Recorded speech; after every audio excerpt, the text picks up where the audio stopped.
This week on You Don't Stop, we continue our conversation with hip-hop scholar Rosa Clemente and have more words and music from Divine on Rooftop Live.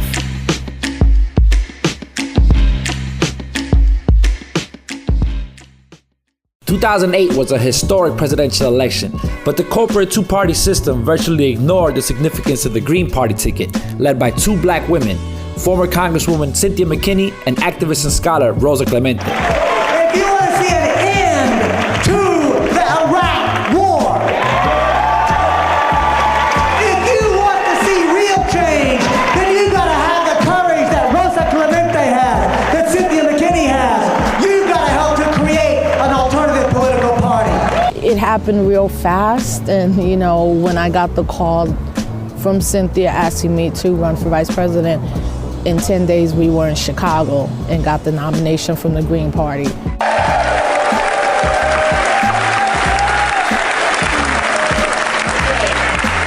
All delegates that are voting in favor of Rosa, please raise their hands.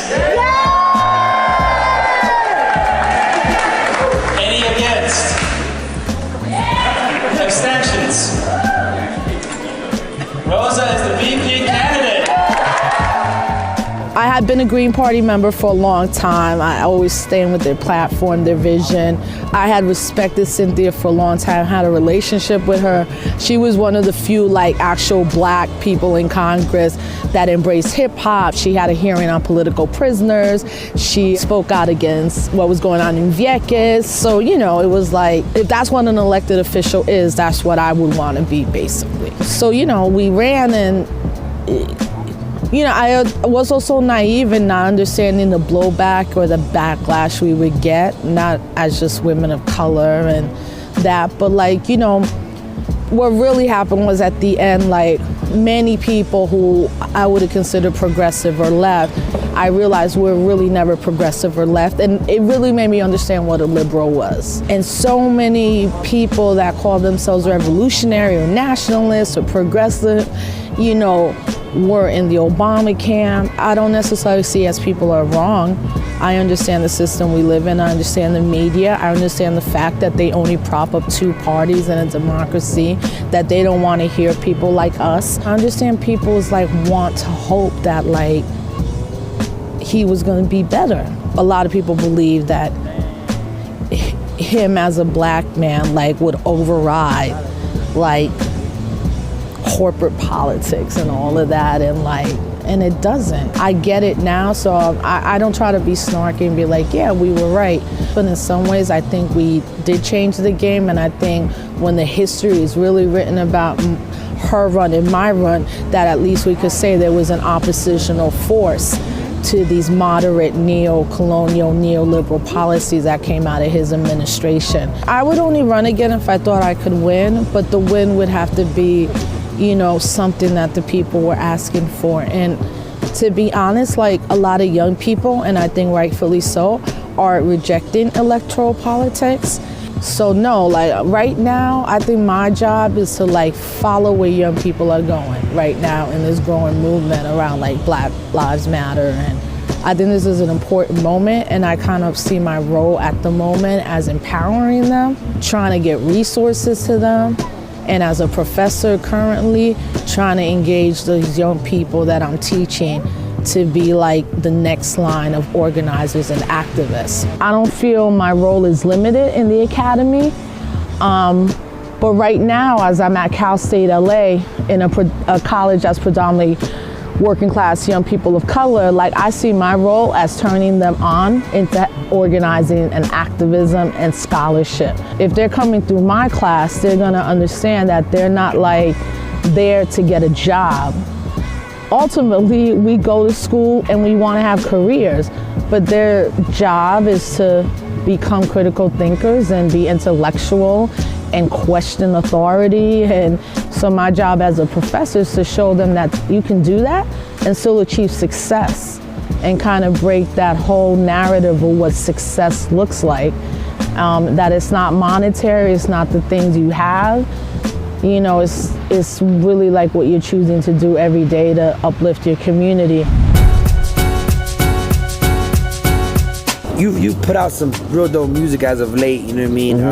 some of it's been focused on, you know what I'm saying, the political prisoners, you know, you don't work around. Say cool, And then, you know, also some work around Oscar Lopez. That's right. So tell me a bit about that and how you got involved with that and what led to that inspiration.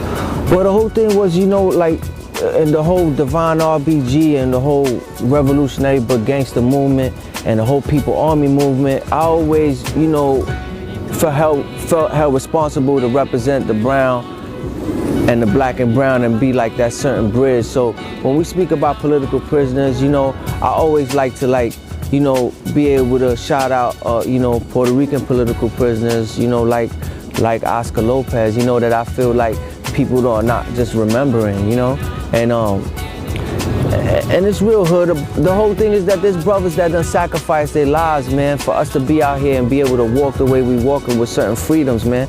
And if people don't appreciate the freedoms that we have that are being taken away from us little by little, if people don't, you know, respect the people that are incarcerated, man, for their political ideology, man, you know, for how they think, not because they could prove that they were guilty or anything, but just really incarcerated because of, you know, how they think and what they could do, you know, for our community, you know. That's what's up. So say cool, man, say cool Dinga, you know.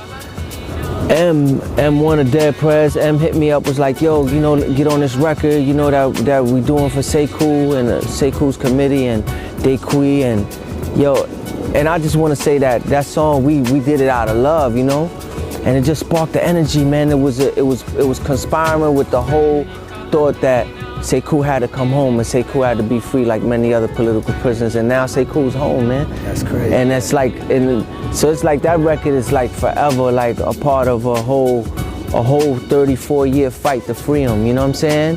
Folks gotta notice you like Grammy nominated. Yeah, man. Yeah. Like, yeah, with Yerba Buena. Yeah, I did. That's what's up. Yo, Yerba Buena was also like M1, they was doing a tribute to Fela Kuti. It's called Red Hot Riot, and they had reached out to Dead Prez to do one of, I think it's Struggling or Smiling, one of Fela's old records. You know, Fela's a Nigerian Afrobeat singer. He paved the way for like a lot of Afrobeat that we know now, you know, and like James Brown was inspired by people like Fela, even Bob Marley was friends with Fela, you know, like he's the truth, you know what I mean? His music is serious. So they were doing a tribute to him, and then Andre Levine, that great producer, Andre Levine, he done a lot of big, great things, you know. When Andre reached out to M about the side project, M was like, nah, that's Divine's joint. You gotta get Divine for the joint.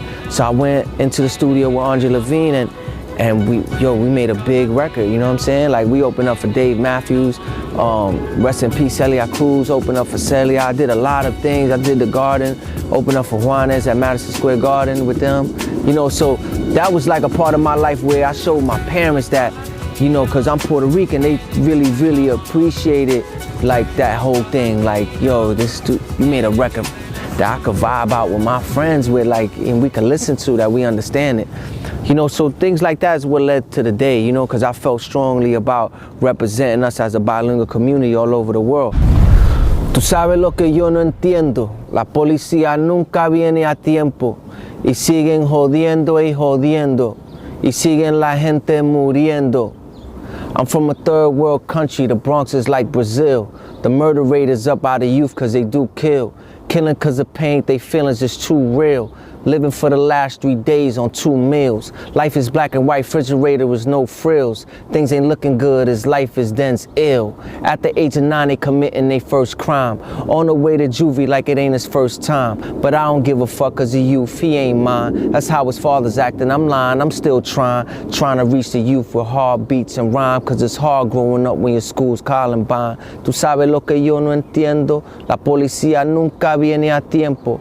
Y siguen jodiendo y jodiendo, y siguen la gente muriendo.